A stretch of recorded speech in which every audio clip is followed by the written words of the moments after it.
You guys all good? Audio good?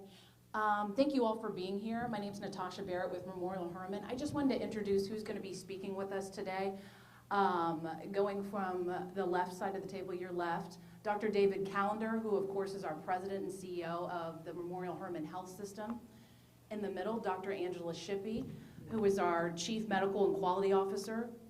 And on the other side of Dr. Shippey is Dr. John Butler. He's our Medical Director for Infection Prevention, all with Memorial Hermann. At this time, we're going to begin with Dr. Callender. Thank you, Natasha, and thank you all for being here. We as healthcare providers greatly appreciate the work that you've been doing to inform the public about what's happening with the COVID-19 illness around the world, in particular around this country. Obviously, all of us are interested in getting the best information that is available out to the public, keeping them informed while at the same time trying not to overly alarm them.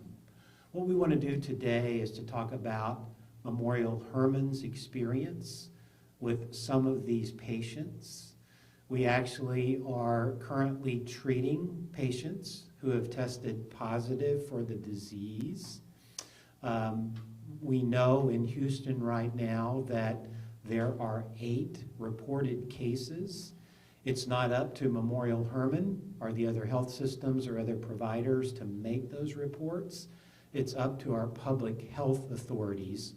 So they are responsible for the testing and then making the public notifications when a test is positive. We're delivering care, as I said, to some of those patients. The good news is that it seems, based on the experience around the world, that by and large, the COVID-19 disease is a mild to moderate respiratory illness. Most patients actually can be treated at home or can actually self-treat themselves at home. Only when a patient has more severe symptoms are they being asked to present for health care at a hospital or urgent care center or emergency department and the like.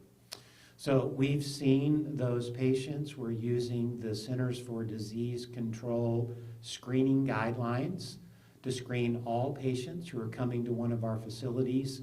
If they meet the criteria for further screening or possibly to become a patient under investigation, or PUI, then we notify the appropriate public health authority. They get engaged with us. We again deliver appropriate treatment. The health authorities are involved in determining whether or not testing will occur and then reporting the results of those tests. We did report today to our employees that 11 of our healthcare workers suffered a potential exposure in the process of providing care to a patient. We're going to talk a little bit more about that in a minute. One of the challenges with these sorts of viral illnesses is that while they generally behave the same way with every patient, sometimes they throw us a curveball. Dr. Anthony Fauci, who is the director of the National Institutes for Allergy and Infectious Disease, has made this point multiple times over the past few days as he's talked about the nature of the disease and try to do everything he can to help prepare the public to deal with it. So in our particular case, with the exposure of these healthcare workers, the virus threw us a curve, or potentially threw us a curve. And I'm going to ask Dr. John Butler, who is one of our infectious disease specialists, now to talk a little bit more about that. Dr. Butler? Good evening. I just wanted to walk you through the events about this possible exposure that occurred about a week ago. This patient initially presented, they were having relatively mild gastrointestinal symptoms. At that time, as we mentioned, we did screen the patient. We identified they had gone to Egypt. At that time, Egypt was not on anybody's radar screen as far as a significant risk factor for travel. That patient was subsequently discharged, and then what occurred over the next couple of days is that there was information that came out about the cruise ship that was in the Nile. There was multiple passengers on that cruise ship that were identified as possibly exposed. There was ongoing discussion with the health department and Memorial Hermann and the patient, and we subsequently brought that patient back in for testing. Yesterday, late afternoon, we did find out that that patient did test positive. And so our initial concern was making sure that all of our healthcare providers that were involved with caring for that patient are identified or they're notified, and that right now they've undergone testing and are being quarantined. And I'm going to stop and let Dr. Shippey give a little bit more details about further information, what we're doing with our healthcare providers. Sure. There's nothing more important than making sure that our healthcare providers are taken care of, that they have the information that they need, and that they have the tools and training that's necessary to help take care of these patients. As it stands right now, they've all been tested. Their labs are being sent off so that we can find out whether or not they've truly been exposed. But as we continue to talk about this disease, it's really important to notice how much those initial symptoms mimic the common cold or flu.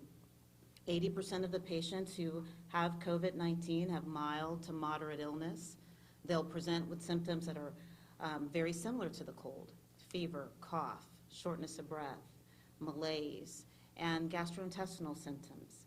So right now what we're doing is reassuring our employees that they have everything they need to continue to take care of these patients.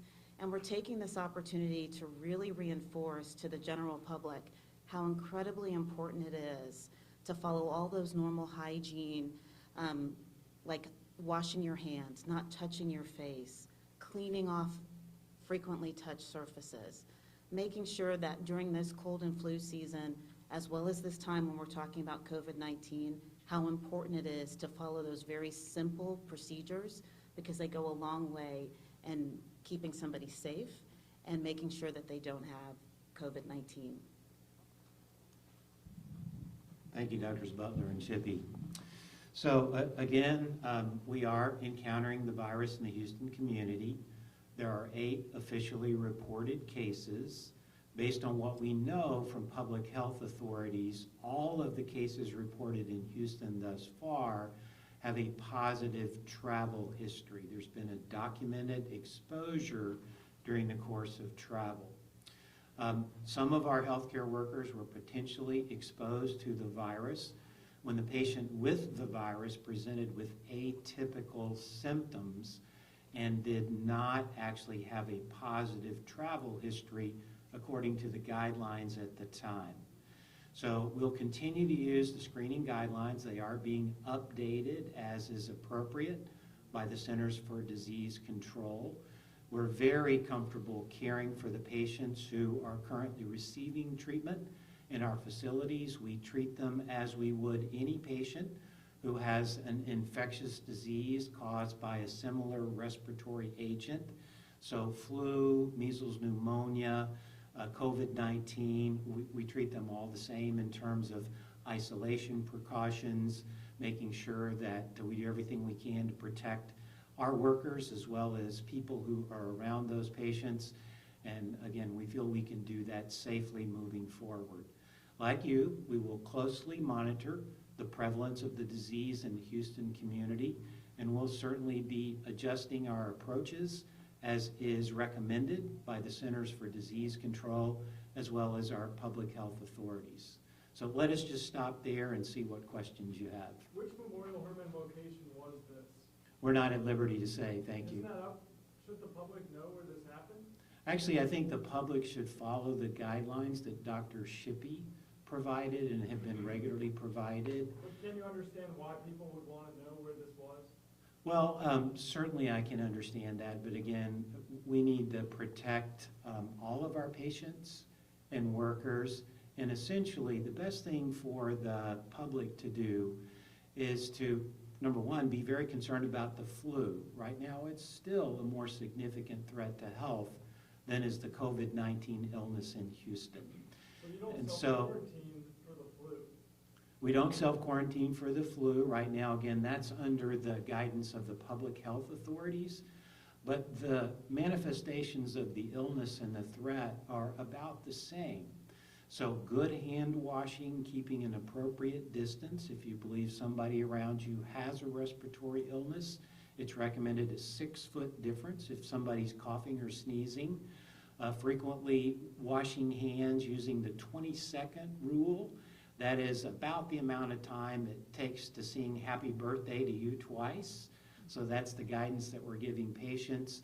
And then at home, particularly for those who have an ill family member, frequently disinfecting surfaces of commonly used tools like telephones or surfaces in bathrooms and in kitchens and those sorts of things. Those are the appropriate preventative measures for all of these sorts of respiratory illnesses. If I could ask you a question, you were talking about this freeze occurred, and I'm trying to get some clarity on what that curve was. Was it because Egypt wasn't on the travel list at that time? Was it some lack of communication with the health department?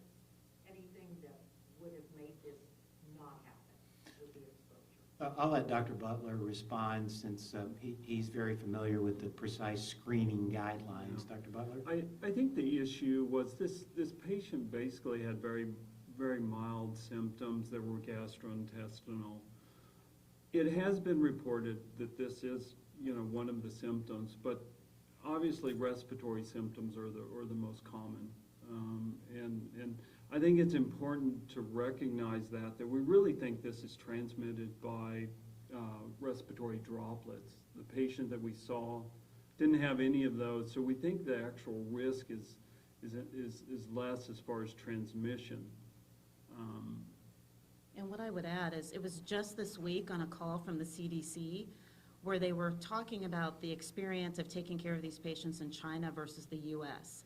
And in the U.S. cases, we're seeing a little bit more of the gastrointestinal illness, and so that was put on the list of symptoms to look at. So that was just on the CDC call that we had this week. So that was a new finding that was highlighted for all of us taking care of these patients. And there I aren't two just- strains of the virus right now, correct? That's what's been reported from China, and so we're obviously monitoring that situation. And then, of course, if that is true, then we'll have to try to understand if those two strains are acting differently as they infect patients. I just want to make one more comment about the health department. We actually have been in very close communication with them, and they reached out and we discussed this case after the fact. Are patients able to contact the health department directly and say, I think I may have a problem here? Yes. Did these patients contact the health department? Some of the patients, there was multiple patients that were involved with this cruise, and I know they were in contact with the health department. Did the health department take any action based on those communications with them? Yes. How long have the staff members been in self-quarantine? Since they were notified last night. Last night? How long between when the patient initially was discharged from the hospital and then readmitted, how many days went by between then? It was 3 days. And how many people did that patient come into contact with? I don't have that information. Are there being, steps being taken to investigate? I mean, that could be Yeah, dozens yes, more people. the health department is doing that. Now, one of your staff members is showing symptoms as well? We have staff members that do have symptoms, and those symptoms are very common, very similar to the ones I just told you about that were listed from the CDC. Are they in How many staff self-quarantine members? or are they being cared for in hospital, They're self-quarantined. even though they're showing signs? Right, so I think it's important to remember, that's a really good question. This disease is mild to moderate. 80% of the people with it are taking care of themselves at home with just over-the-counter medications for the symptoms that they're having, But they didn't go into And- self-quarantine until last night? when they were notified last night. So when we mention mild symptoms, we're talking about just some mild congestion, and this is, here in Houston, it's very common. Doesn't necessarily mean that it's specific for COVID-19. How many staff members have symptoms? 3. When you say healthcare workers, can you define, is it a nurse, is it doctors, can you be more specific? We're not going to get specific just because the privacy of them, because now they're employees, but now they're patients, if you will. But healthcare workers just always know that there's a team of people that help to take care of a patient. Could they have exposed this to other people in Houston? We notified them last night, and they've been quarantined since then. But, I mean, they've likely had it for days now. Well, if they did, they were exposed, they have been notified, now they're being quarantined, public health is involved, and will be participating in helping to track down any contacts. You mentioned the gastrointestinal symptoms. Can you be more specific for the viewer as to what that symptom can mean? Is it a stomach ache? Is it something more than that? What should people be on the lookout when they hear gastrointestinal? This patient had diarrhea. And then also, Dr. Hotez over at Baylor College of Medicine testified in D.C. before the House, and you mentioned that the 3 most vulnerable groups are older people, healthcare workers, and also first responders. When something like this potentially starts spreading among healthcare workers, what impact does that put on your staff when it comes to treating your own, but also just providing the help for people that do get sick in the future? So one of the things I would say is when we look at others across the United States where they have many more patients than we do, they're at the mode where they're treating their patients, their personal protective equipment has changed. They're in a very different mode than we are here in Houston, meaning they're wearing surgical masks or not even necessarily using their N95s because, again, the way this virus, in terms of illness, how it has impacted people, has been very mild. Earlier, the question was asked, well, we don't quarantine people with the flu. Well, you know what? People with the flu should stay home. People with a cold should stay home so they're not infecting others around them. So what's happening and what we realize is as this virus continues, as people are becoming more community-acquired instead of travel, we will see it manifest itself in many different ways. People will have many different forms of the illness, most of them mild to moderate. And then finally, we'll get to the point where we'll be behind this and we'll be able to look back and tell you more about exactly what it looks like. What impact could this have, though, on a hospital when you're quarantining 11 healthcare workers? Tomorrow there might be X amount of number and they have to self-quarantine. What impact can they have on the community when you're having these people self-quarantine? So the impact would be that we would probably change our operations, how we operate at the hospital in terms of how many elective or normal operating procedures that we have, how many patients are we taking care of from an emergency standpoint. Certainly it could impact us, but as we've seen by our other colleagues across the country, they have been able to continue all of the regular care that they provide, as well as caring for the COVID-19 patients. And David, do you agree that healthcare workers are potentially one of the most vulnerable sectors out there in the community as to getting this disease possibly? I think the implication was that the healthcare workers are actually going to be providing care at the hospitals, and it has a significant impact in that way. But healthcare workers at being risked to develop infection, no. The only risk being that the opportunity to come in contact with more patients who have it, but certainly they have the right personal protective equipment. They're prepared in the best possible way. Have the equipment requirements been changed at all in the way that they're? No, they have not.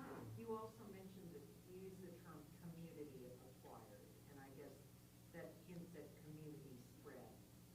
Do you think this is the start of community spread? I don't think this particular situation states that it's part of a community spread, but certainly as more and more patients throughout the Houston area come in contact with COVID-19, we could see it. Also remembering that some people have very mild disease, so they're never going to be tested, and so we don't know if they have it. How long does it take to get the test results back for the 11 workers? That's changing, but it's much faster than it was a few weeks ago. It's generally taking 24 to 48 hours now. Will you be following the footsteps of other healthcare providers by implementing new visitation policies and mandatory screenings for not only patients but visitors entering your complexes? It's something we're looking at on a daily basis. And we know a couple of our colleague institutions around the city have already begun to modify their visitation policies. We're talking to our colleagues. There's a great deal of collaboration among the major healthcare systems in Houston right now. Good communication, major providers all talking about these things. So in general, we'll probably all follow the same approaches as we move forward, particularly if there's a broader outbreak in the community. I know you guys care about protecting the privacy of patients and workers, but how does releasing the location where this happened violate policy, especially if this might be a large facility?